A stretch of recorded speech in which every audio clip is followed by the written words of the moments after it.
Selamat pagi pemirsa Sakti TV, bagaimana kabar Anda? Semoga Anda dan juga keluarga selalu dalam keadaan sehat. Senang sekali, saya Agni Saraswati kembali hadir menyapa Anda di program Sehat Selalu, yang setiap episode kita akan menghadirkan berbagai macam informasi seputar dunia kesehatan. Di mana kali ini kita akan membahas seputar kenali gejala bronkitis pada tubuh. Pemirsa, bronkitis adalah salah satu penyakit pernafasan yang tidak bisa disepelekan karena ia bisa mengganggu aktivitas pengidapnya. Jika ingin cepat sembuh, pengidapnya harus mengubah pola hidup mereka menjadi lebih sehat lagi dan menghindari hal-hal yang membuat pernafasan mereka terganggu. Lalu bagaimana cara menangani penyakit bronkitis ini? Untuk itu pemirsa, hari ini kita akan membahas tentang gejala bronkitis pada tubuh bersama narasumber kita, Dr. Dea Sabrina Faiza, selaku Kanit Jangwat RS tingkat 4 Kota Madiun atau Rumah Sakit tingkat 4 Rumah Sakit DKT Kota Madiun. Tapi sebelum kita menyapa narasumber kita yang sudah hadir di studio pada pagi hari ini, terlebih dahulu saya ingin menginformasikan kepada pemirsa yang ada di rumah bahwa Rumah Sakit DKT Kota Madiun memiliki pelayanan terbaik, di antaranya poli kandungan, poli penyakit dalam, poli anak, poli THT, poli paru, poli syaraf, poli gigi, dan poli bedah. Rumah Sakit DKT Kota Madiun selain melayani TNI dan keluarga TNI, juga melayani pasien BPJS dan masyarakat umum. Kemudian juga melayani pemeriksaan atau check up kesehatan untuk para TNI, Polri maupun sekolah kedinasan. Pelayanan buka setiap Senin sampai Jumat mulai jam 7 pagi dan IGD Rumah Sakit DKT Kota Madiun buka selama 24 jam. Rumah Sakit DKT Kota Madiun, kesehatan adalah prioritas kami. Kalau begitu langsung saja kita sapa terlebih dahulu narasumber kita, ada Dr. Dea. Selamat pagi Dr. Dea. Selamat pagi Mbak Agni. Gimana kabarnya dokter? Baik, alhamdulillah. Baik, alhamdulillah. Iya, dokter ini ngebahas seputar bronkitis. Ini adalah topik baru yang belum pernah kita bahas sebelumnya sepertinya ya. Mungkin boleh dijelaskan terlebih dahulu dokter, kalau secara medis sebenarnya bronkitis ini apa sih? Ya, jadi bronkitis itu inflamasi atau peradangan di bronkus. Nah, bronkus sendiri adalah pipa yang menyalurkan udara dari tenggorokan ke paru-paru. Nah, biasanya berlangsungnya jangka pendek, kurang dari 3 minggu. Terus biasanya ditandai dengan batuk yang ada dahak ataupun tidak ada dahak. Bedanya bronkitis sama flu biasa terus apa dong dokter? Itu masih bingung ya kan, kadang istilahnya kan pilek ya dokter berarti ya, atau memang istilahnya pilek itu adalah bronkitis atau bagaimana coba? Jadi pilek itu merupakan gejala ya, tiap infeksi saluran nafas itu biasanya memang ada pileknya. Jadi kalau bronkitis sendiri kan gangguannya di saluran nafas bawah. Nah, kalau saluran nafas atas juga bisa pilek. Jadi pilek itu tidak semua pilek itu bisa kita sebut bronkitis. Atau kalau misalnya bronkitis bisa jadi memang dia pilek. Oke. Kalau pilek belum tentu dia bronkitis, tapi kalau bronkitis biasanya gejalanya salah satunya adalah pilek gitu ya. Disertai juga ada batuk tadi ya dokter ya. Batuknya bisa jadi berdahak, bisa jadi bisa kering. Nah, itu kalau misalkan penyebabnya dokter, seperti apa kira-kira dari si bronkitis ini? Kalau penyebabnya 90% itu atau kebanyakan ya disebabkan oleh virus. Nah, entah virus influenza atau RSV atau respiratory syncytial virus atau parainfluenza. Nah, 10% sisanya biasanya disebabkan oleh bakteri. Bakterinya bisa Mycoplasma, bisa Streptococcus, macam-macam. Kalau virus itu kan sesuatu yang kita tidak tahu datangnya dari mana ya dok ya. Kalau bakteri itu bisa jadi karena makanan yang kita makan juga nggak sih dok? Enggak. Bakterinya itu biasanya karena terpapar sama orang yang menderita penyakit yang sama. Oh, sama-sama bronkitis juga. Iya, atau infeksi lain. Infeksi lain, terus mungkin imunitas saat itu kurang bagus, mungkin juga tidak cuci tangan, jadi kena misalnya ada orang batuk atau pilek, terus dropletnya atau air liurnya misalnya kena gagang pintu atau kena kursi, terus tersentuh oleh orang lain, lalu terhirup, ya itu bisa tertular dari situ. Tapi kalau misalnya di masyarakat kita sendiri, sebenarnya istilah bronkitis ini tuh adalah sesuatu yang awam atau bukan sih dok? Kalau sepengetahuan dokter melihat masyarakat kita yang ada saat ini. Ya, biasanya sih orang juga langsung sebut bronkitis ya, karena memang ini paling umum diderita oleh orang-orang. Oke, paling umum diderita oleh orang-orang yang usia berapa itu dokter paling umumnya? Maksudnya apakah biasanya paling banyak itu diderita anak-anak ataukah orang dewasa atau orang dengan pekerjaan tertentu gitu misalnya, atau bagaimana? Kalau nyangkut umur semuanya bisa terkena bronkitis ya, mau anak-anak, mau dewasa muda, mau yang orang tua itu bisa semua. Ya tergantung lagi dari faktor risiko apakah ada di orang tersebut atau tidak ada. Oke. Nah, tapi kalau ini mungkin nggak tahu sih apakah apakah termasuk bronkitis atau bukan. Itu gimana dokter? Orang yang mungkin pilek tapi juga batuk, tapi dalam jangka waktu yang lama gitu loh dokter, dan nggak sembuh-sembuh, itu apa itu dokter kira-kira?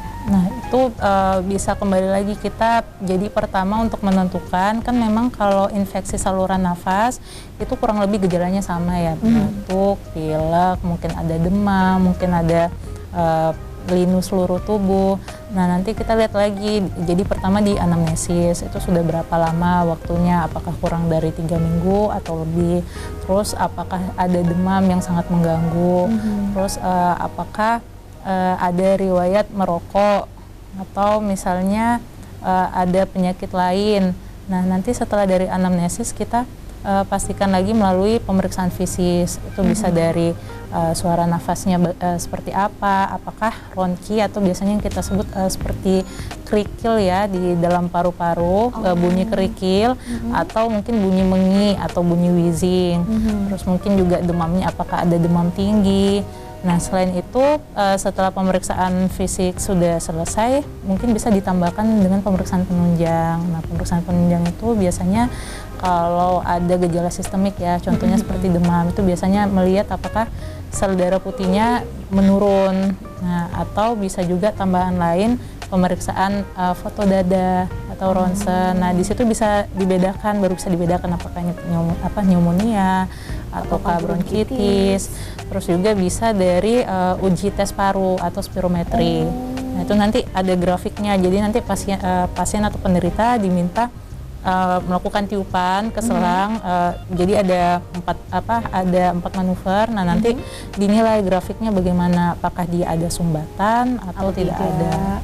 Untuk menilai apakah ini bronkitis atau mungkin penyakit lainnya begitu ya, penyakit pernafasan, gangguan pernafasan lainnya begitu ya dokter ya. Artinya kan ininya bronkitis ini adalah sesuatu yang juga menyerang pernafasan begitu dokter? Ya emang di pernafasan. Emang menyerang pernafasan. Dan kemudian selain pilek dan juga batuk, gejala lain yang mungkin lebih umum dialami masyarakat itu apa sih dokter? Dan juga demam terutama ya berarti ya? Iya, kurang lebih itu saja sih, memang itu batuk. Aja, tapi nggak ada sampai yang berdarah atau apa gitu, nggak ada berarti? Jadi biasanya pasien itu hari pertama atau hari kedua datangnya itu batuk kering. Nah nanti jadi kan sesuai proses perjalanan penyakit, awalnya dia mengiritasi, dia kering dulu. Nah setelah saluran nafasnya teriritasi, biasanya akan membentuk mukus atau sputum atau dahak. Nah makanya setelah itu dia jadi batuk berdahak. Nah apabila terus-terusan tidak ditangani, saluran nafasnya kan luka. Nah jadi bisa aja dia keluar darah. Nah, dari batuknya begitu ya? Dari batuknya. Nah jika tidak diterapi, gejalanya jadi sistemik atau seluruh tubuh. Tubuh akan merespon dengan peningkatan suhu tubuh atau demam. Jadi kalau misalnya tidak segera ditangani, salah satunya bisa sampai berdarah karena ada luka di dalam itu tadi ya dok ya. Makanya harus segera ditangani, apalagi kalau kita batuk itu kan kadang terus-terusan ya dok ya. Nah ini ngomongin soal dahak nih dokter, ini nggak tahu ya, karena kalau misalnya saya lagi batuk gitu ya, kita tuh kan kadang batuk itu merasakan dua dahak ya. Yang satu kayak clear bening gitu, nah yang satunya lagi tuh agak kekuningan. Ini mungkin sedikit out of the box gitu, out of topic gitu. Apa bedanya dari dua ini? Apakah itu dari perbedaan warna atau jenis dahak ini bisa membedakan juga penyakit yang diderita atau bagaimana kira-kira? Iya bisa. Jadi dari warna dahak itu bisa tahu ke arah penyakit apa. Jadi biasanya kalau misalnya masih bening atau warna putih, itu biasanya karena virus. Nah, tapi kalau misalnya sudah mulai kekuningan atau kehijauan, biasanya itu karena bakteri. Nah, kalau sampai berdarah itu bisa bisa juga mungkin tuberkulosis atau TB. Nah, TB itu biasanya dia batuk berdarah. Nah, terus itu yang udah, maaf dokter, dan itu udah fase yang udah parah berarti dokter kalau sampai TB ya? Beda penyakit lagi. Beda penyakit ya.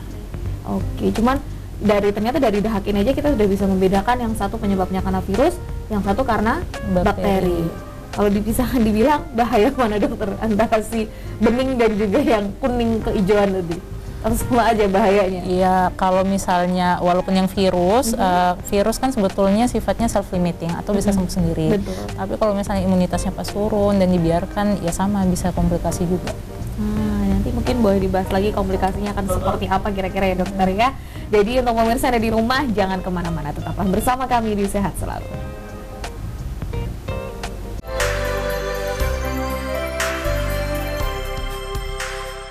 Terima kasih pemirsa, Anda masih bersama kami, masih di Sehat Selalu, membahas seputar kenali gejala bronkitis pada tubuh bersama Dr. Dea Sabrina Faiza dari Rumah Sakit Tingkat 4 atau Rumah Sakit DKT Kota Madiun. Nah, tadi sudah dijelaskan cukup panjang lebar ya dari dokter bahwa bronkitis ini apa sih dan menyerangnya kemana, dan ternyata penyebabnya itu bisa menjadi dua faktor, ada dari bakteri, ada juga dari virus begitu ya dokter ya. Dan tadi ternyata kalau misalkan ini masih kembali ke topik yang seputar dahak tadi, itu apakah orang yang menderita bronkitis apakah juga bisa sampai mengeluarkan dahak seperti ini juga batuknya dokter? Benar ya tadi ya, sempat disinggung ya tadi ya.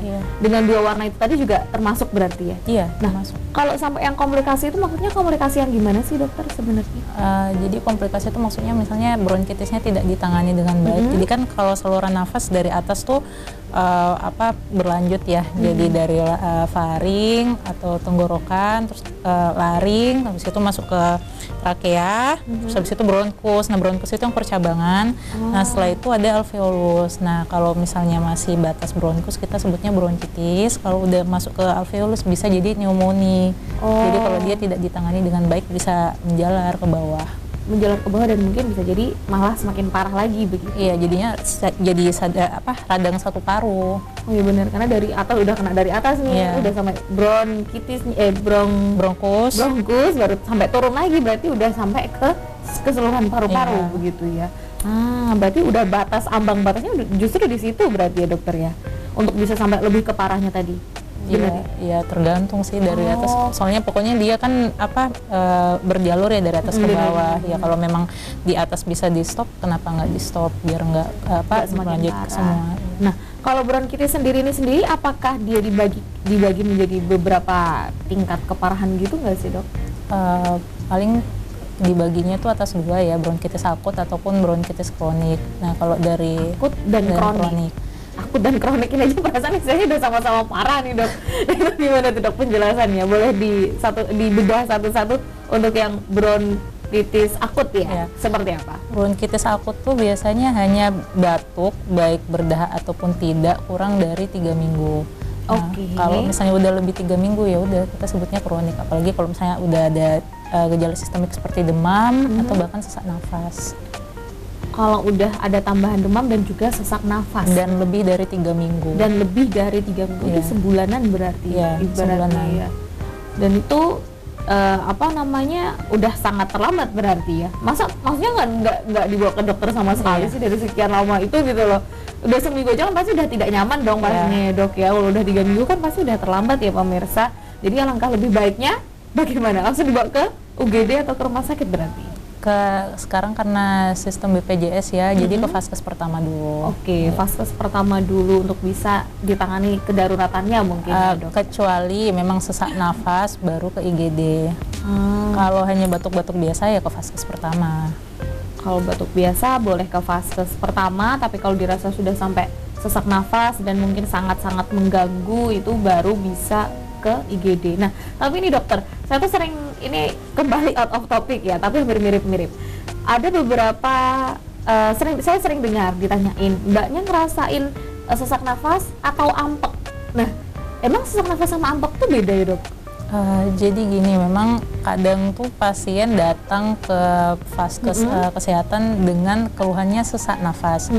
Padahal sebetulnya kemungkinan asam lambungnya naik. Nah, itu bisa ngerasa sesak nafas juga.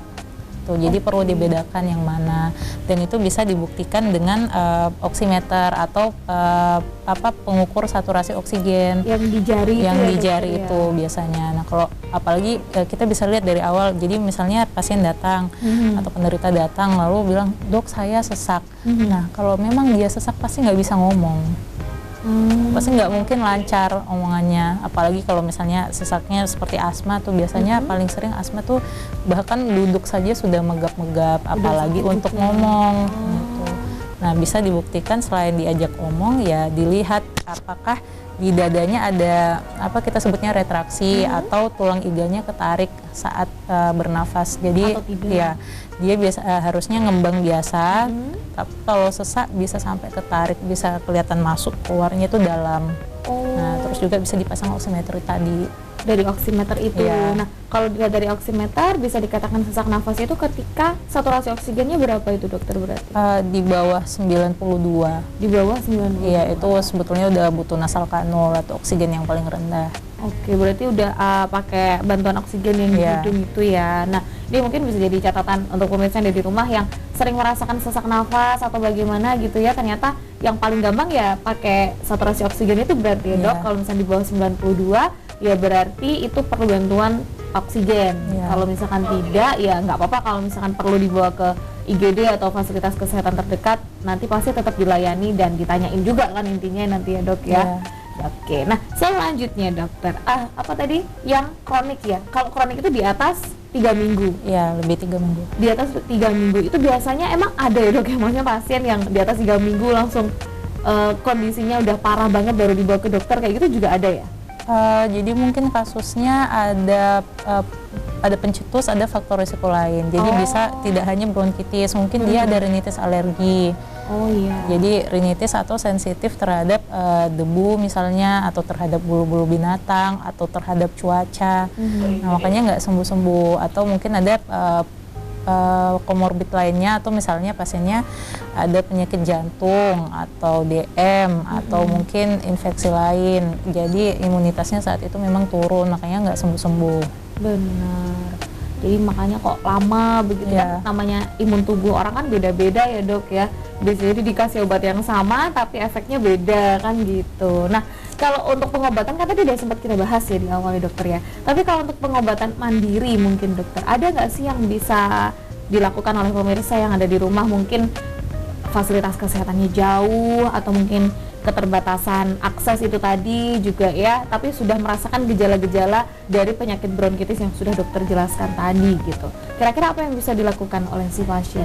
Jadi yang pertama tentunya menghindari faktor risiko atau faktor pencetus. Nah, faktor pencetus antara lain yang utama adalah merokok. Merokok, terus yang kedua adalah infeksi. Jadi misalnya sudah tahu ada penderita batuk atau pilek di dekat kita ya menjauh, atau kitanya yang pakai masker, atau mungkin setelah berinteraksi kita cuci tangan sebelum makan. Nah, terus juga bisa perbanyak konsumsi air putih. Lalu kalau misalnya demam ya istirahat di rumah, kompres hangat, minum vitamin C ya biasanya untuk meningkatkan imunitas, atau makan makanan yang memang kayak antioksidan ya, contohnya buah-buahan, sayur tuh buat meningkatkan imunitas. Artinya tetap merubah pola hidup juga deh intinya, nggak cuman sekedar minum obat aja gitu ya, tapi juga harus merubah pola hidup makannya terutama, dan juga pola istirahatnya mungkin yang kalau sering berantakan begitu. Nah, tapi kalau misalkan kalau ngomong soal faktor pencetus itu tadi, Dokter, itu gimana menghindarinya? Kan kita biasanya kan kayak misalkan kerja di pabrik gitu ya, udah tempat kerjanya kayak gitu, kalau pakai masker terusan kan engap gitu. Nah, itu gimana, Dokter, kira-kira? Ya, memang kalau di tempat kerja pasti di setiap tempat kerja ada SOP untuk penggunaan APD, ya disesuaikan. Kalau memang kerjaannya di pabrik memang butuh masker, ya mau nggak mau dipakai. Seperti itu saja. Yang paling gampang ya, Dok. Intinya kembali ke pribadi masing-masing lah. Kalau urusan kayak gini kan tinggal mau nurut atau tidak nurut. Nah, tapi ini kalau boleh tanya, Dokter, sebenarnya bronkitis ini termasuk salah satu penyakit yang mematikan atau tidak sih sebenarnya, atau mungkin parah begitu kategorinya? Ya, kalau sebetulnya dia kembali lagi kan penyebab utamanya terbanyak adalah virus, jadi memang self limiting atau bisa sembuh sendiri. Tapi begitu imunitasnya turun dan tidak ditangani dengan baik, ya dia bisa mengakibatkan komplikasi yang memang bisa menyebabkan kematian karena sesak nafas sampai henti nafas.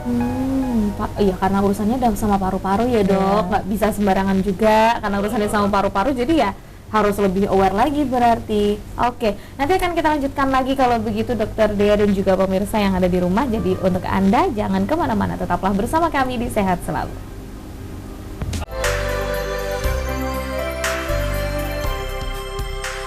Terima kasih pemirsa, Anda masih bersama kami di Sehat Selalu, masih membahas seputar kenali gejala bronkitis pada tubuh bersama Dr. Dea Sabrina Faiza selaku Kanit Jangwat Rumah Sakit Tingkat 4 atau Rumah Sakit DKT Kota Madiun. Sebelum kita lanjutkan perbincangan kita pada pagi hari ini, kembali saya ingin menginformasikan kepada pemirsa yang ada di rumah bahwa Rumah Sakit DKT Kota Madiun memiliki pelayanan terbaik, di antaranya poli kandungan, poli penyakit dalam, poli anak, poli THT, poli paru, poli syaraf, poli gigi, dan poli bedah. Rumah Sakit DKT Kota Madiun selain melayani TNI dan keluarga TNI juga melayani pasien BPJS dan masyarakat umum. Kemudian juga melayani pemeriksaan atau check up kesehatan untuk para TNI, Polri maupun sekolah kedinasan. Pelayanan buka setiap Senin sampai Jumat mulai jam 7 pagi dan IGD Rumah Sakit DKT Kota Madiun buka selama 24 jam. Rumah Sakit DKT Kota Madiun, kesehatan adalah prioritas kami. Baik, langsung saja kita kembali ngobrol-ngobrol dengan Dr. Dea. Karena tadi tiba-tiba terbesit dalam pikiran saya, pemirsa. Siapa tahu juga bisa menjawab rasa penasaran pemirsa yang ada di rumah. Dokter, karena masih urusannya sama paru-paru kali ya. Pilek dan flu itu sama atau berbeda sih sebenarnya? Beda. Oh, beda ya? Ya, beda. Bedanya apa, dokter? Coba boleh dijelaskan. Jadi kalau pilek itu merupakan salah satu gejala atau sebutan dari gejala untuk saluran pernafasan baik atas ataupun bawah. Nah, itu disebabkan karena sekresi atau pengeluaran cairan akibat radang atau inflamasi di saluran nafas. Nah, jadi biasanya ya ada sekresi dari hidung atau ya maaf disebutnya ingus biasanya. Nah, itu kita sebutnya pilek, hanya itu saja. Nah, kalau flu itu sekumpulan gejala yang dirasakan oleh pasien akibat terkena virus influenza. Nah, contohnya bisa pilek, bersin-bersin, pusing, nyeri seluruh badan, linu-linu ataupun demam. Berarti yang biasanya suka izin nggak masuk kerja bilangnya meriang karena flu itu ya ini ya, dok. Oh, ternyata karena biasanya kan gitu ya, dok ya. Keluhannya tuh pasti meriang dulu gitu, maksudnya badannya anget, semangat, panas, terus badannya sakit semua. Oh, ternyata itu ciri-ciri flu beneran ya, dok. Dan itu memang benar-benar sampai kayak ngedrop gitu ya, dok? Iya, sampai ngedrop. Tuh pemirsa, berarti boleh izin nggak masuk kerja karena alasan flu, karena ternyata memang itu terinfeksinya dari virus begitu ya, dok? Virus influenza. Perbedaannya seperti itu. Kalau flu ada banyak gejalanya, kumpulan gejala. Kalau pilek salah satu gejala yang hanya beler lah, kalau kita bilangnya beler, ingusan gitu ya. Nah, tapi ada loh, dok, kalau misalkan yang ingusnya keluar terus kayak gitu, pokoknya kebiasaan pilek lah istilahnya. Itu apa ya, dok ya? Dari kecil sampai gede dia pilek terus, itu apa sih, dok? Nah, itu kalau di medis kami sebutnya rinitis. Iya, rinitis alergi. Jadi bisa karena balik lagi, alergi itu kan macam-macam, bisa karena debu, bisa karena bulu hewan, mungkin karena makanan bisa, dan itu bersifat diturunkan.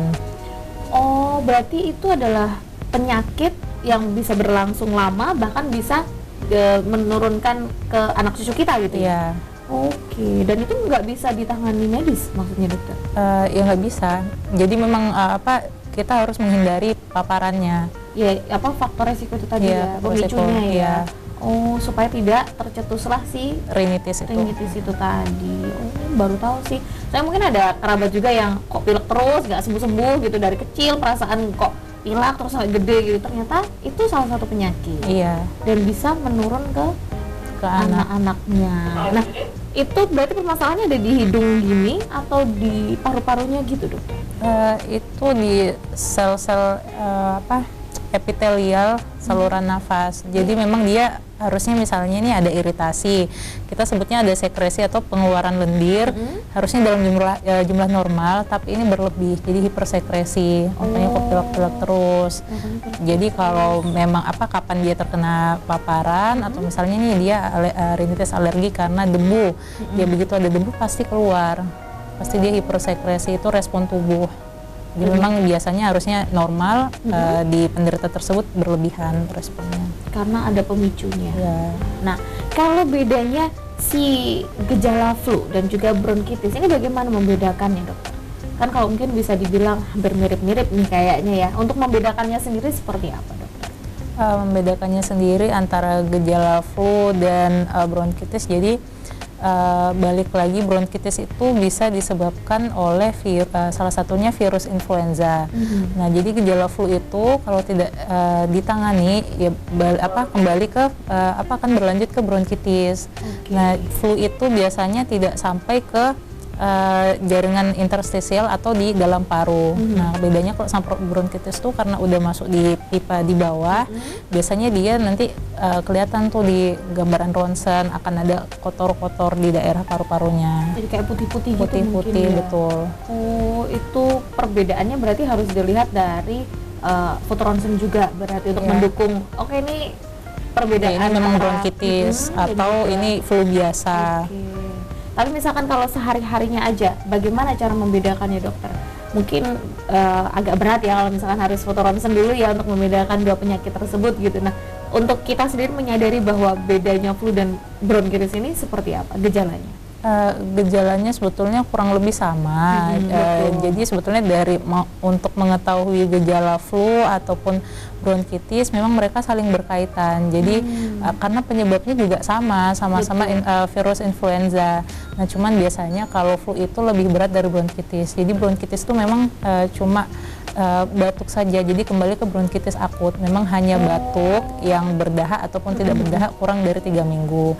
Nah, jadi kalau misalnya flu-nya itu berlanjut, jadinya bronkitis kronik karena memang penyebab awalnya sama-sama virus influenza.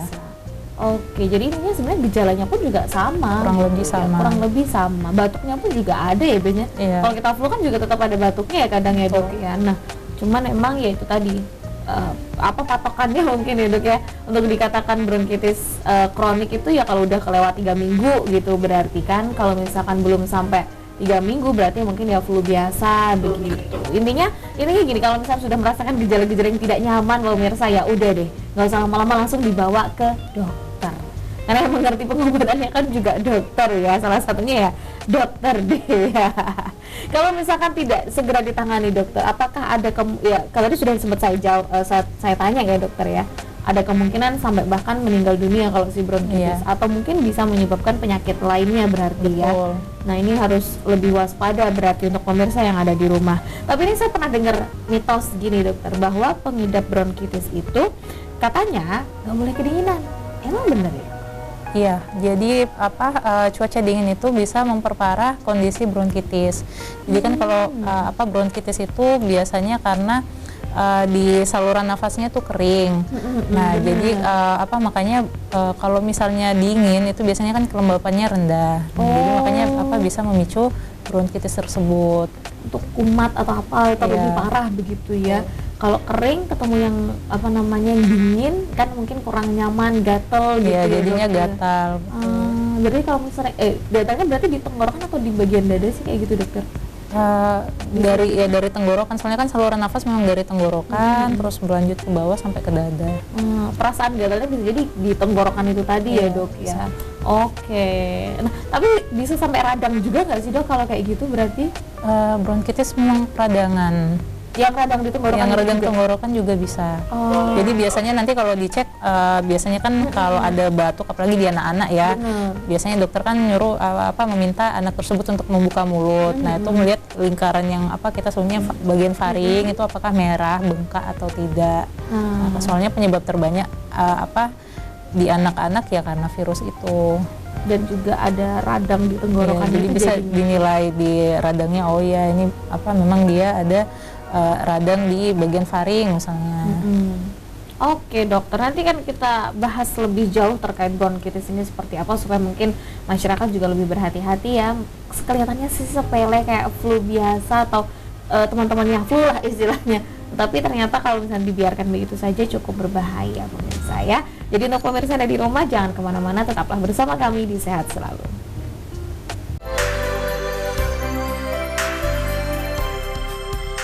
Terima kasih pemirsa Anda masih bersama kami, masih di Sehat Selalu membahas putar kenali gejala bronkitis pada tubuh bersama Dr. Dea Sabrina Faiza, Kanit Jangwat Rumah Sakit Tingkat 4 atau Rumah Sakit DKT Kota Madiun. Pemirsa, kalau boleh tahu dokter ya, langsung saja menyapa dokter ya pemirsa ya.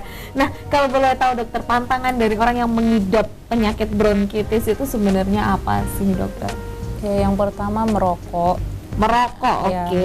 merokok tangan, terus habis itu untuk paparan lingkungan ya, jadi contohnya misalnya sudah tahu nih ada riwayat alergi, ya udah dihindari paparannya dengan cara apa ya, bisa dengan pakai masker, atau misalnya ada individu yang kita tahu sedang mengalami penyakit saluran nafas, entah batuk-batuk atau pilek, ya sebaiknya dijauhi atau dihindari untuk sementara waktu sampai sembuh. Karena takutnya misalnya kita bersama individu tersebut di saat imunitas kita turun, ya kita bisa tertular.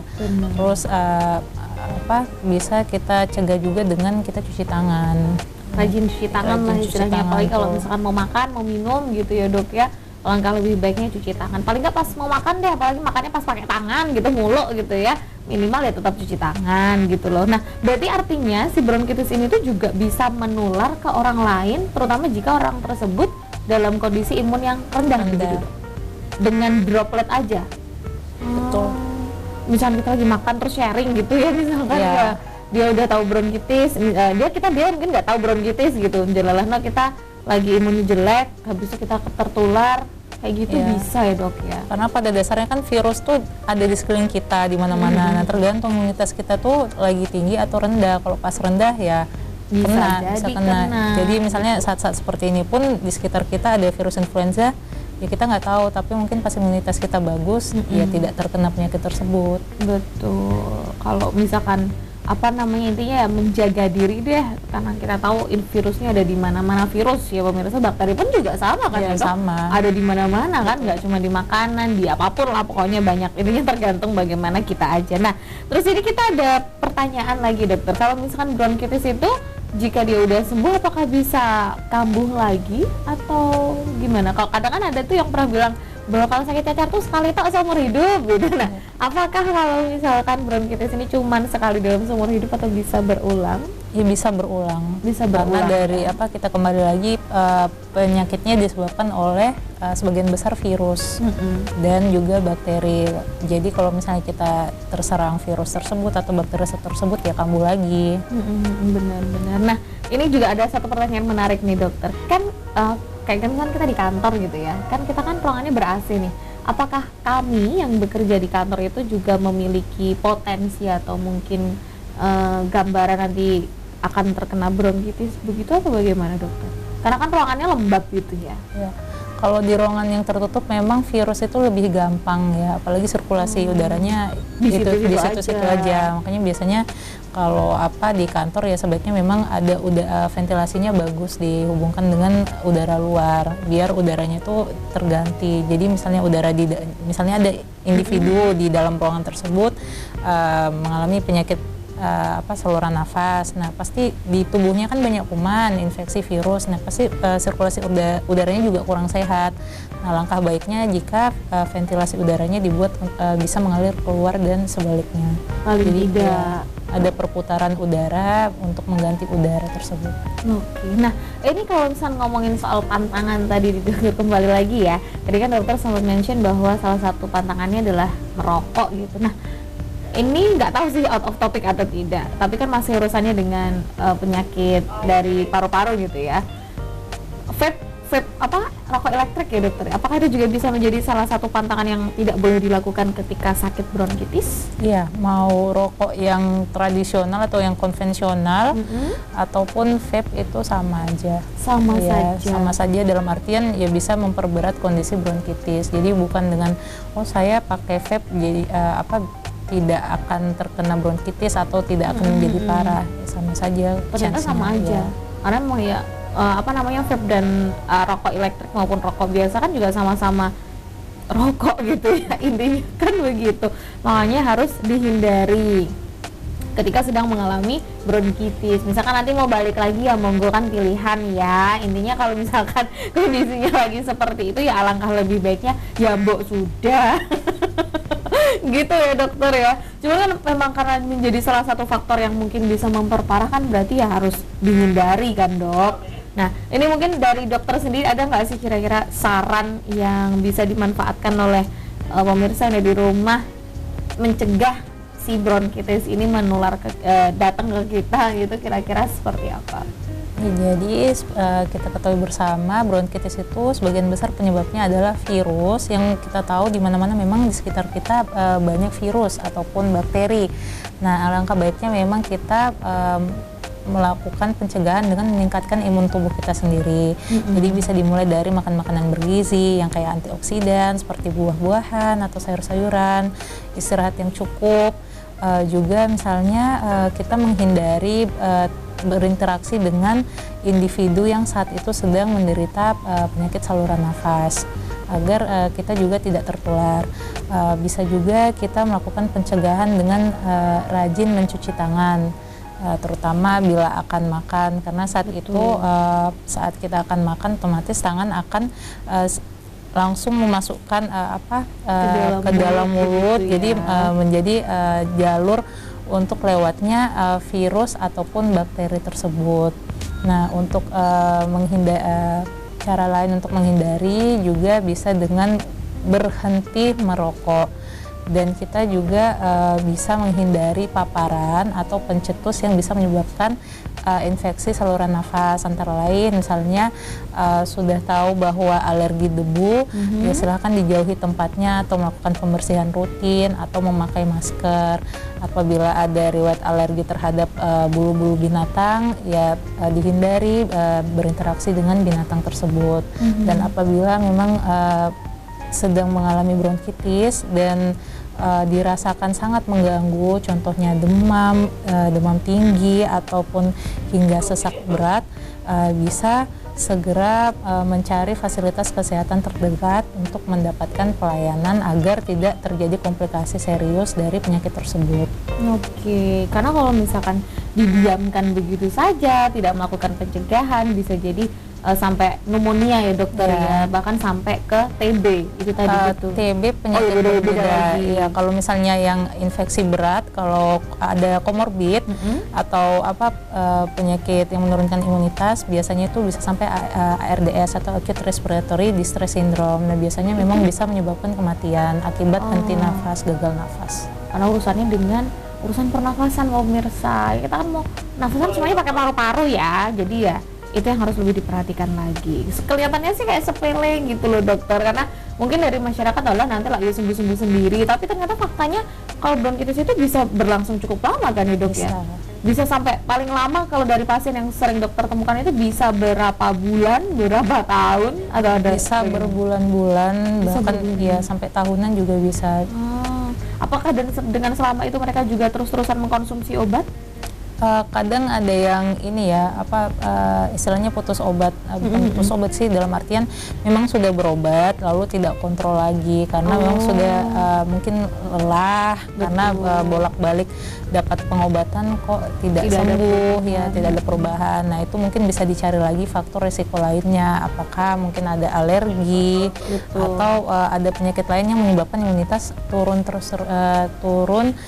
terus-menerus. Betul. Intinya obat itu membantu, tetapi belum tentu bisa mengatasi dengan baik karena kondisinya kembali lagi ke tubuh masing-masing ya dok ya, dan juga pola hidup dan juga pola makan yang sudah dijelaskan oleh dokter tadi. Itu yang harus diterapkan untuk mencegah si bronkitis ini bisa jadi tidak semakin parah atau mungkin tidak kena ke kita. Seperti itu ya dokter ya. Oke, nanti akan kita lanjutkan lagi pemirsa. Jadi untuk Anda yang ada di rumah, jangan kemana-mana, tetaplah bersama kami di Sehat Selalu.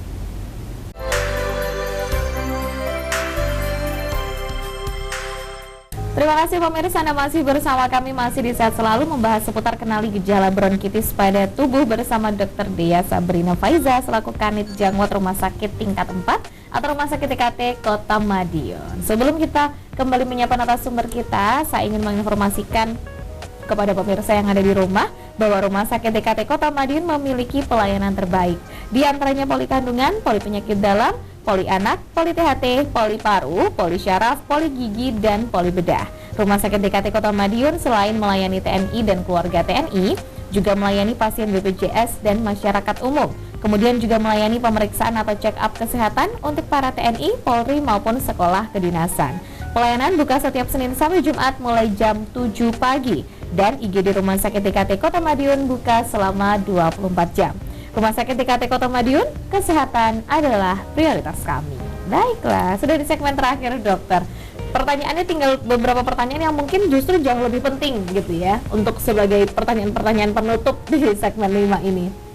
Salah satunya adalah, ini apa mungkin obat gitu loh dokter, obat apa aja yang biasanya digunakan untuk mengatasi penyakit bronkitis ini yang mungkin bisa dibeli secara komersil di apotek gitu, mungkin apa aja dokter kira-kira? Silahkan. Jadi untuk obat yang bisa dibeli tanpa resep obat di apotek tergantung dari gejalanya. Nah kalau misalnya batuknya batuk kering, ya silahkan dicari obat untuk batuk kering ke apotek. Kita sebutnya biasanya antitusif.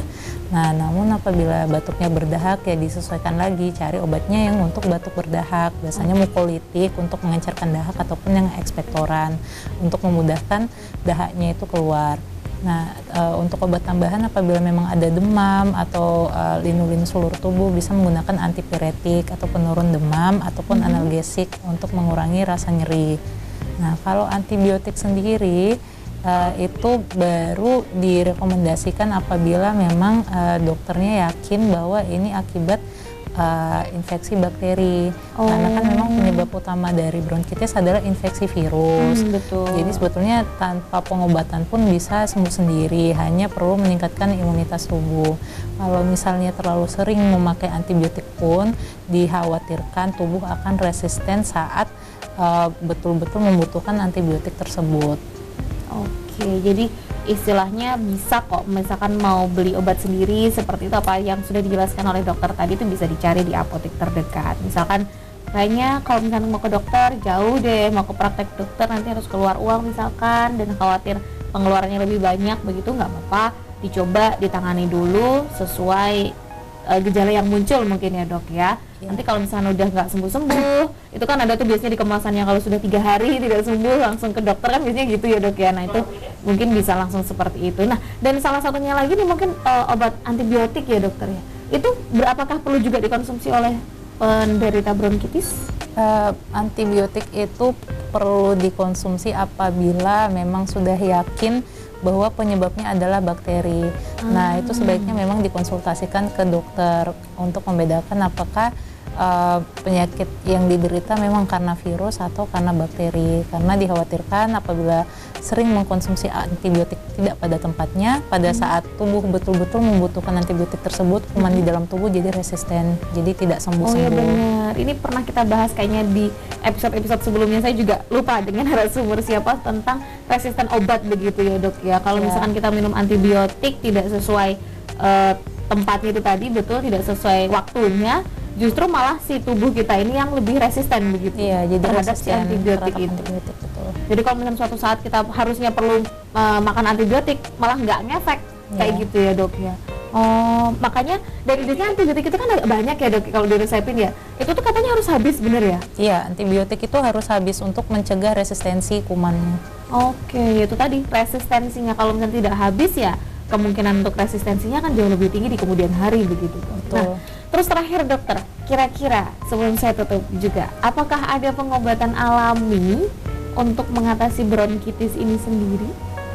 Karena pernah ada yang dengar gitu loh dok, katanya kalau misalkan lagi batuk atau apa gitu yang ada permasalahan paru-parunya itu diuap pakai air panas hangat gitu bisa, terus dikasih minyak kayu putih. Nah, apakah bisa seperti itu atau bagaimana?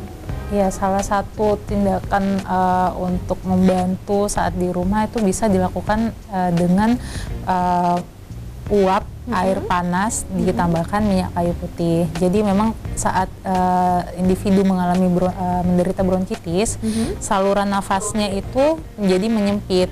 Jadi akibat iritasi dia bengkak.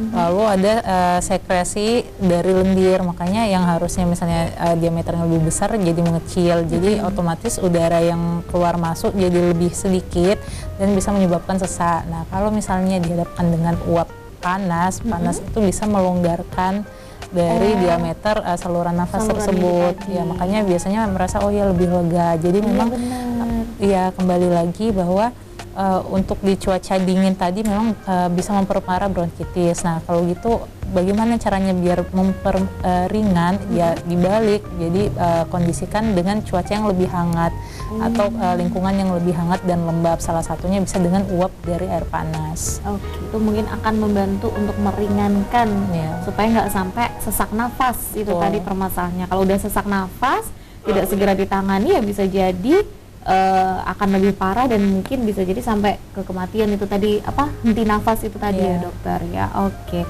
Dokter terima kasih banyak untuk waktunya di pagi hari ini, tapi mungkin sebelum saya tutup ada yang ingin disampaikan kepada pemirsa yang ada di rumah atau sudah cukup? Silahkan. Jadi karena bronkitis ini sebetulnya sifatnya self-limiting atau bisa sembuh sendiri. Namun apabila terjadi perburukan gejala, contohnya batuknya sudah lebih dari 3 minggu atau disertai demam tinggi, bahkan hingga sesak nafas, sebaiknya segera mencari pertolongan ke vaskes terdekat untuk menghindari komplikasi serius akibat penyakit tersebut. Oke, terima kasih banyak Dokter Dea. Selamat bekerja kembali menjadi tenaga medis yang ada di Kota Madiun ya. Titip salam untuk teman-teman yang ada di DKT dokter ya. Iya. Dan untuk pemirsa yang ada di rumah juga saya ucapkan terima kasih banyak atas kebersamaan Anda. Saya Agni Saraswati bersama Dokter Dea dan juga seluruh kru yang bertugas pamit undur diri. Selamat beraktivitas, selamat pagi dan sampai jumpa.